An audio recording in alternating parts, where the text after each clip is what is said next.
Ladies and gentlemen, it's a pleasure to introduce you to Gabrielle Barnett, a globally minded consultant with Kearney, one of the world's leading consulting management firms. With a 2-year tenure, Gabrielle has sharpened her expertise across corporate strategy, financial modeling, business transformation, working with Fortune Global 500 companies. Her journey spans multiple continents, from strategy roles at Wicket to financial services in Malaysia and corporate strategy for Johnson& Johnson. Gabrielle's deep commitment to impactful, data-driven solutions embodies a unique blend of analytical rigor and cross-cultural insight.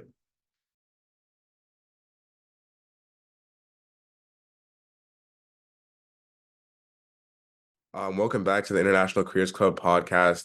Today I'm joined by Gabrielle Barnett, excuse me, one of my dad's colleagues. And she met him at the Asia School of Business in Kuala Lumpur, Malaysia. And I think she has one of the coolest resumes out of anyone we brought on the podcast so far. So I'm super, super, super excited to interview and get to know her. So Gabby, if you just want to go ahead and introduce yourself, that would be great. Awesome. I feel like you gave me really big shoes to fill. Oh, no, not at Not sure all. if I have big feet. I'm not sure. I'm not sure. Okay. So my name is Gabrielle Barnett. I am Jamaican, born and raised. I like to put that out there. And I currently live in Toronto, Canada. A little bit of an overview. So I've lived in total in 8 countries, which has been for a number of different reasons. And yeah, so I guess maybe I should talk a little bit about my background. I'd love for you to give me a little bit more color as to like what you'd like to hear from this introduction. Well, I think a lot of the people who watch this podcast are kind of like kids who are similar, like my age, aspiring like in college and like what they want to do in their careers. And I think a lot of us like viewers are kind of unsure about what they want to do. So I think let's kind of just like take it back and like what did you like major in and like kind of like what did you want to do like kind of like coming out of high school and where did you go to high school again? Okay, all right. So I went to high school in Jamaica. So if any Jamaicans watching this or any Jamaicans that have Jamaican parents that's watching this but didn't grow up on the island, I went to St. Hila's Diocesan High School and then I went to Hampton School for sixth form.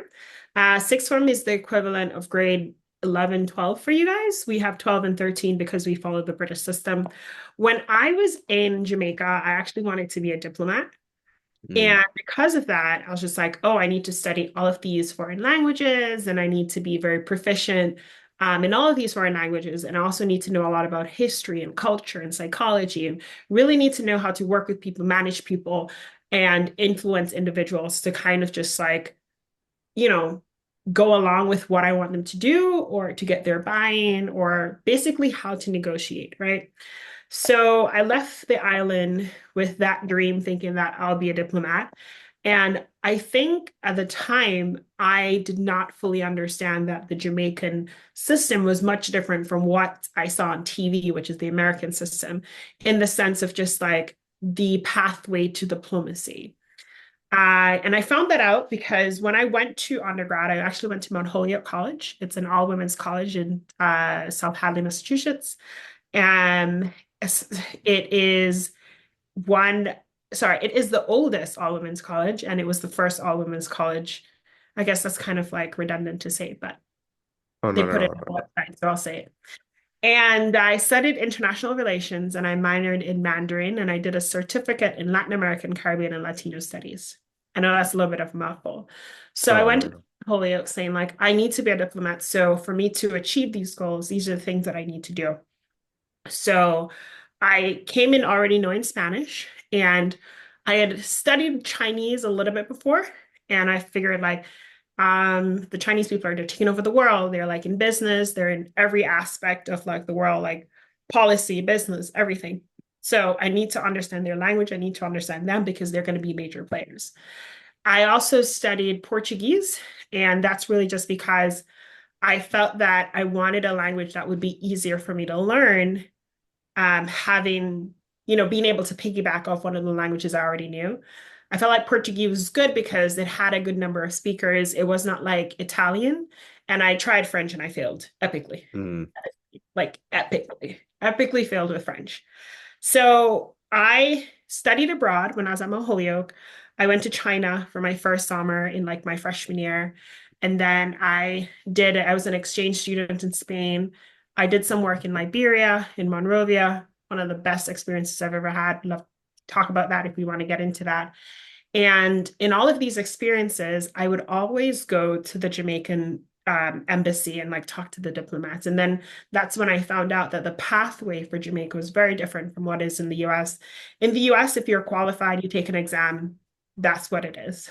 Unfortunately for Jamaica, I hate to say this, but it's kind of like who you know and who knows you. And if not, you have to prove yourself regardless of the fact that you have these language credentials or these academic credentials. And also, it is a lot aligned with the political party that's in power at the time. So it's a lot of affiliation and association. Affiliation to a certain party, and association to a certain number of people. So then I realized that that was not going to happen. So here I am in my junior year, not knowing what I'm going to do when I grow up, because it's not going to be diplomacy anymore.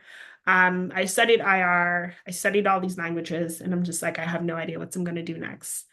And I was just like, all right, no clue what I'm going to do next, but I'm going to continue speaking Mandarin and learning Mandarin. And then I went on a trip to DC and I met a Mount Holyoke alum, and she was a white woman and she was speaking Mandarin fluently. And I Mm. was, oh, I was just like, how did this even happen? So I walked up to her and I was just like, hey, how did you learn Mandarin? And she told me that she went to Johns Hopkins University in Nanjing, China, SAIS School of Advanced International Studies.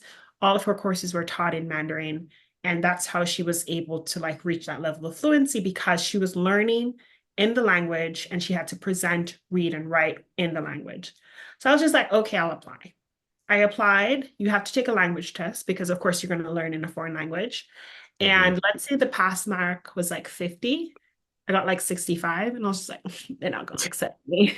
I mean, it's over the pass mark, but why would they accept me? Like, they want somebody that's got like 95, maybe 85, but Yeah. definitely not 65, right? But by some stroke of luck, I got accepted. I went to Nanjing, China. I was doing the program. I did a graduate certificate program, and it was in Chinese and American studies. And it was one of the most difficult things that I've ever had to do in my life. First day of class, we had a teacher, and he said, 大家好，我是你们的老师. And this might not mean anything to you, but it's supposed to sound like this. 大家好，我是你们的老师. 那我们可以会说中文，Oh, you speak Chinese. 一点 Yes. 儿一点儿一点儿。Okay, yes, yes. So he came in and he was like, 大家好，我是你们的老师. I was just like, what is this man saying? He had like a very heavy accent, and he wasn't saying shi, he was saying si. And some Chinese people, they don't, they're supposed to say 我是 and they'll say 我是. So Mm. like, and si means something else in Chinese. So you're like a little bit discombobulated trying to figure out what's going on. And then I felt like everybody in my class had come to China multiple times before. They'd been studying Chinese from high school. They had like a Chinese nanny, a Chinese girlfriend, a Chinese best friend. And here I am, this Jamaican that is just like, what's going on? But hey, if there's one thing that anybody will not catch me do, you're not going to catch me with my pants on the floor. It's not happening. Not happening at all. So I was just like, what I'm going to do is that means I have to work harder, because I'm not going to embarrass myself in front of these people and embarrass my country. Because unknown to me at the time, I was the first Jamaican to attend the program in Nanjing. Mm. So I was determined to like not let the entire country down. Um, I had a roommate whose dad loved to call her and talk to her, and she hated talking to her daddy all the time. But one thing he loved to do was tell her stories about the past, and it was very great because I was taking a Chinese history class, and he would tell me everything. And he will slow down, he'll repeat, he'll like text me stuff, he'll like give me all the information, which was really great. And then I made friends with someone and I helped him with everything having to do with English. And then he helped me with everything having to do with Chinese. So that was really good. Then I graduated and it was like, what am I going to do next? So luckily for me, luckily, but like not luckily at the same time, I was able to get an internship while I was at Johns Hopkins. So Chinese New Year is in like February. Uh, Yeah. and then because of that, it's like a long period for like academic institutions. So I got an internship over that time period. I think it was like maybe like 4 weeks long internship, and I got a return offer. But unfortunately, at the time, China had this new law that said that you need to be from certain number of countries to be considered a native English speaker. So Ooh. I was, and of course, Jamaica is not on that list. So Mm. I was talking with the company, and they were trying to help me to find like this, find ways around it. But while I was working there, I was doing a lot of like market entry work. So all of the companies that from the West that were thinking of like entering China, and they wanted support as to how do they plan their entry? How do they think about navigating the language barriers? How do they think about navigating the cultural barriers? Where do they go to find top talent? And where would they go to have the resources that they want at the price that they need to be competitive? So that's a lot of the work that I was doing. And in the background, they were just like, "Oh, don't worry about it. Like do your job. We'll figure out this visa thing." And then after I'd finished my first project, they couldn't finish this visa thing, so I had to leave, which Mm. was kind of like a blessing in disguise. I moved to Hong Kong afterwards, and then I Wow. worked in educational consulting. Are you familiar with that industry? Well, no, I lived in Hong Kong for a short period of time, or a good period of time relative Oh to my yeah, you lifetime. guys were in Hong Kong. That is correct. How'd you Yeah. like it there? Oh, I loved it. I loved Hong Kong. It was like China without the VPN. Mm. Have Yeah, you I been to think. mainland China? Oh yeah, I've been to mainland China. I never got to go to Beijing, but I've been to Shanghai, Nanjing, and Shenzhen. Those are the ones I can remember. I think I've been to more, but those are the ones I remember going to. And I Mhm. think it's a really, I think it gets a lot of hate, but there's some really really good qualities about China that I like. Oh, 100%. I loved my time living in China. Um, Absolutely loved it. But yeah, Hong Kong was amazing. I feel like Hong Kong is like China without the VPN. Yeah. I just have a question about like kind of your like infatuation with like Chinese. Like it seemed from like a young age that you like started learning it from like and you were kind of like really, really adamant about it, like that you wanted to go to China. I never really picked up on like why that was so like interesting to you. Why did you want to like study that and pursue that? Okay, so I'll have to take you all the way back to when I was in high school. So when I was applying to university in the States, one of the big things for me was I needed a scholarship. Because tuition in the States is very expensive. Even if I were to go to like a community college or like a local school, it would be very expensive because I'm an international student and also because Jamaicans do not earn what Americans earn, period. Right? Cost of living is very different. Yeah. So I needed to be interesting and attractive on paper and competitive. And I, had good grades, but so did everybody else that was applying from Jamaica. I I had extracurricular activities, but so was everybody else that was applying from Jamaica. And I was not an athlete. So I Mm. needed something to be interesting. And I remember my aunt and I were brainstorming to try to find out angles as to how I could be interesting on paper. And then and then I said like, "Oh, I'm gonna go warm up my Chinese food." And she was just like, "Huh, would you ever be interested in learning Chinese?" And I was just like, "Yeah, sure. Like I'd 100% be interested." And then I attended a summer camp that was for heritage Mm. speakers. Are you familiar with that term? Wait, say it again? Heritage speakers. No, I'm not familiar.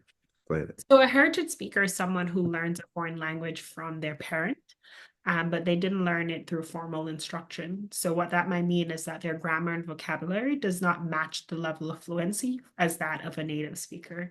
So when I went to Mm. this school, everyone around me had some level of proficiency in Mandarin, with the exception of myself. So I was going in and I was basically in an immersive environment with people who knew Chinese. They could speak a little bit because they speak at home, but their reading and writing skills were poor, and they needed that support. And I was just poor across the board. Mm. So I started learning Chinese because again, I don't want to disappoint my entire country because I was the only Jamaican in the program, right? Um, and then when I left, uh, being Jamaican and speaking Chinese was cool. So it was like that nice little cool factor. And when I was in the States, I had a lot of Chinese friends who didn't like speaking English. So I was around them a lot. I was able to speak a lot. I was able to hear and listen and, just kind of like increase my listening ability and my ability to understand what people were saying. And I felt like I'd invested so much money and time and sweat. It would be kind of very disappointing for me to leave university, spending so much time investing in Mandarin without being able to kind of have anything to show for it. Mm. I think that's really interesting because I've been learning a lot about, or I've been learning Mandarin now for this is my 12th year learning it. And Oh, wow. I mean, every step of the way, it's never really been like the most fun. I feel all throughout elementary school, it was kind of like I was learning the same thing every single year. And then in my middle school, I think is when I probably learned the most and I was most proficient. But when I came back here to the States, I think that was probably when I lost I think most of my ability. Now I'm kind of a shell of myself. I think I could probably still get by. I could order food. I could probably give directions and ask about the weather. But I think I think it's just a really like fascinating language because it's so like I feel like the character like or like the character based languages are like really really cool relative to like something like French or Spanish. So I find it really really interesting that someone else who's pursued something that I kind of dread learning. Um, I think that's really really interesting to see like the other side of it, how it could be so interesting. I'm so envious that you've been learning for like 12 years. I only learned like for 6. You've only been learning for 6. Well, It I only learned for 6 until I would say that I've reached like the level of fluency where I could say I'm fluent. Because it was like 4 years of college, 1 year in at Johns Hopkins, and then 1 year kind of just like waving around until like I think the 6th year was when I was just like, oh, I got this. I always say when you can cuss somebody out in a foreign language, you're fluent. Because when you have heightened emotions, you're not thinking. So you resort to yeah. what's most comfortable. And if you can be uncomfortable and still function while you're like heightened emotion, you have fluency. So the first time I cut somebody out in Chinese, I was just like, What was the scenario? Why was that necessary? Um, so I think it was when I was in Nanjing, um, I was trying to explain to a taxi driver that I'm Jamaican and that's not in Africa. And No. he was just like, oh, that makes no sense. So yeah, so we had a little bit of like a nice little banter back and forth. Yeah, Um, one of my friends recently, he's really, really smart, but he lacks in like a few areas. And like he's really, really bad with geography. And like up until a few months ago, he was convinced that like Jamaica was in Africa. And I was like, no, it's not. Like some people are just like really, really like not informed on that kind of thing. And like that thing with like the taxi drivers, like I remember a lot in like Malaysia and Hong Kong. They ask you, oh, where are you from? Oh, you from America? And then they ask you like, oh, what do you think about XYZ American politics or whatever. It's just so like kind of ingrained like how much like global influence like the US has, like even all the way in like how in like Malaysia or like wherever in like Indonesia, people are still talking about the US, right? yeah, I mean, when Usain Bolt got really famous, in Beijing, that's when people like knew Jamaica. But before that, it was just like, I mean, like some people knew Bob Marley, but like it wasn't until Bort came on the scene that everybody was just like, ah, 要买家, what you doing, 要买家吧? I think because he's also so much more so because he always has like, Jamaica on his chest, right? Bob Marley is less like representing the country, but more representing like kind of like the culture. Yeah, that's very true. Very, very true. Yeah. But I was wondering if you could talk a little bit about ASB because I mean we haven't really had anyone on the podcast talk about ASB, and I kind of want to wonder like how you ended up there right in KL because it's kind of like it's not really like I don't think there's any other city in Asia that's like super similar. Maybe you could point to Bangkok, but can you talk a little bit about that, your time there? Sure. So, how I ended up at ASB, funny story. So, I was applying to schools while I was in Beijing. So, I lived in Hong Kong for a year and then was able to go to Beijing through the job I was working at. Long story, but long story short, they were just like, "Hey, we need a Chinese speaker." I was just like, "I'm here," and then I got transferred to the Beijing office, which I was very excited about because Hong Kong's apartments were really, really tiny, very expensive. Beijing, not so much, and I like space. So when I Mm, was applying for business schools, when I was in mainland China, I applied to MIT and then I got looped into like the Asia recruiting pool because I was applying from China. And then also because on my resume, I have my Chinese name. So I think mm, they just assumed that maybe I was Chinese, but then I was using my English name, right? Because my address was Chinese, my job experiences were Chinese, even one of my academic institutions was in China. mm, So I then got introduced to ASB through MIT, and I think it was because of my Asia experience.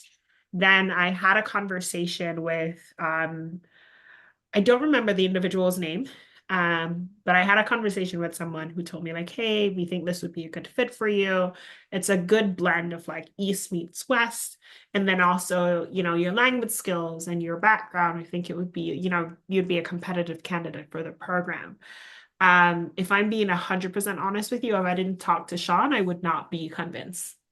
I think I was very hesitant because the two schools I went to before, Mount Holyoke and Johns Hopkins, they're older schools, very traditional, years, centuries even of history and notoriety, and like you say the name, people know, they respect it. And to go to something that is just brand new startup vibe, it was like something for me that I was a little bit hesitant about.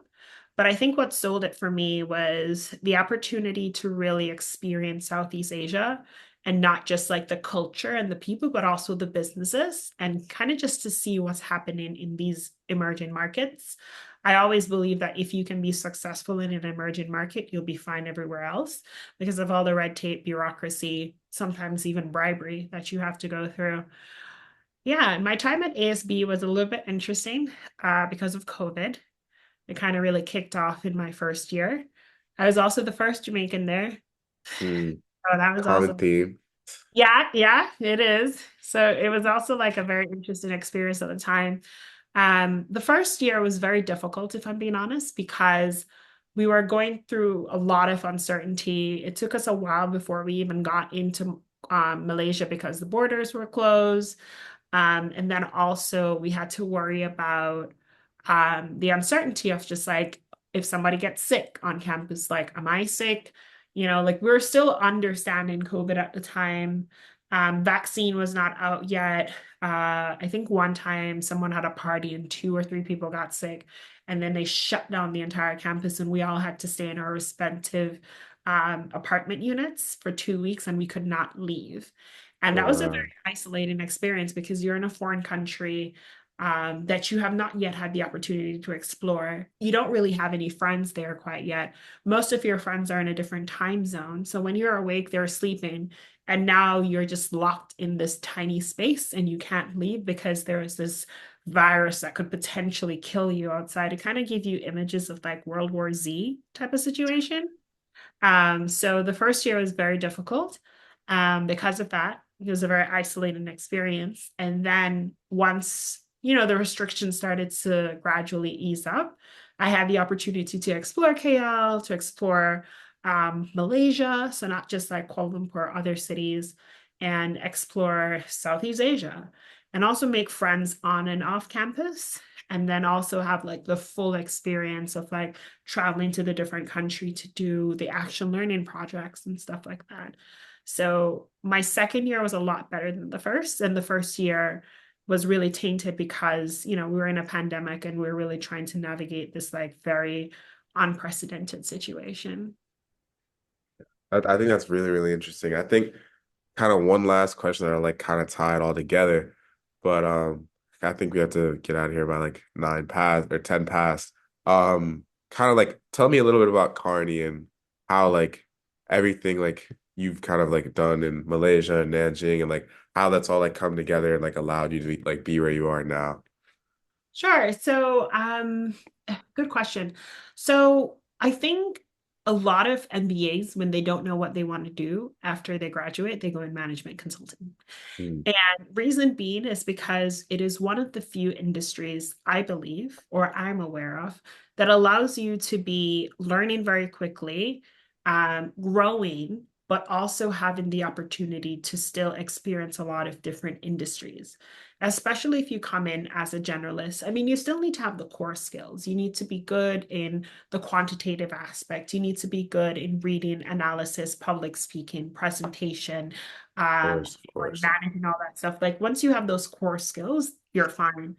And then the ability to learn very quickly and get up to speed very quickly if you're coming in as a generalist. Because when you come in as a generalist, you're basically saying, I want you to throw me into any industry.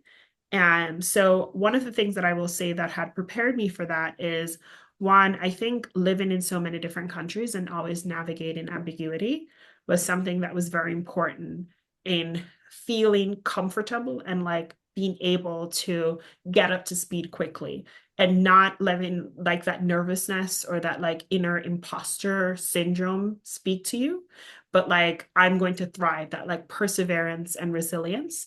And then others, I think, with the fact of just like being in the MBA, being at Mount Holyoke, being at Johns Hopkins, always being around people who are from very different cultures, very different language, very different backgrounds, allows you to build your interpersonal skills and know how to like have conversations with people who are very different from you, have difficult conversations, have difficult discussions, and receive feedback, give feedback in a way that's respectful and constructive, and also in a way from which you can grow. And then I think the other thing I would say specifically for me is like being a Jamaican, being a hustler, Mm, knowing you have no other choice but to be successful and to push through and, thrive. So I think those are some of the things. And then, of course, the regular, like the academics and the exposure and all that fun stuff. But I think those are like the different things for me that like helped me to be successful in that space. I think that's really, really interesting. I think because a lot of like times like I kind of like I worry a lot about like where I want to major in now and like how that's gonna affect what I'm doing later. And I think like I like at the end of the day I'm probably just gonna be like, oh, I'll just get an MBA and go into whatever from there. But it's kind of like thinking far ahead or like I just kind of want to give myself as many options as possible so I can pivot. And I think business does that. And I think that's the beauty of like an MBA. And going into business, you can do so much with it, right? If you do want to be like a management consultant or you do want to go into something that's maybe more niche or something, I think that's just like super interesting. And Yeah. I mean, you I, also don't necessarily need to be business. I feel like once you develop your core skills, critical thinking, reading, writing, and also working with people, it doesn't matter what you study. Yeah, I mean, you can't necessarily do that and going medicine, right? But it gives you the flexibility to go across industries. So, for example, let's say you study engineering, you do a lot of like critical thinking, a lot of like quantitative stuff on that end. If you take the time out to work on your ability to manage teams, work with people, speak, present well, and write well, you're going to be in a position where you can work across a lot of industries. A lot of consultants are former engineers. So mm, having that structured mindset is something that I feel like is very important. You don't necessarily need to limit yourself or feel like, oh, I need to do this or I know I need to do that.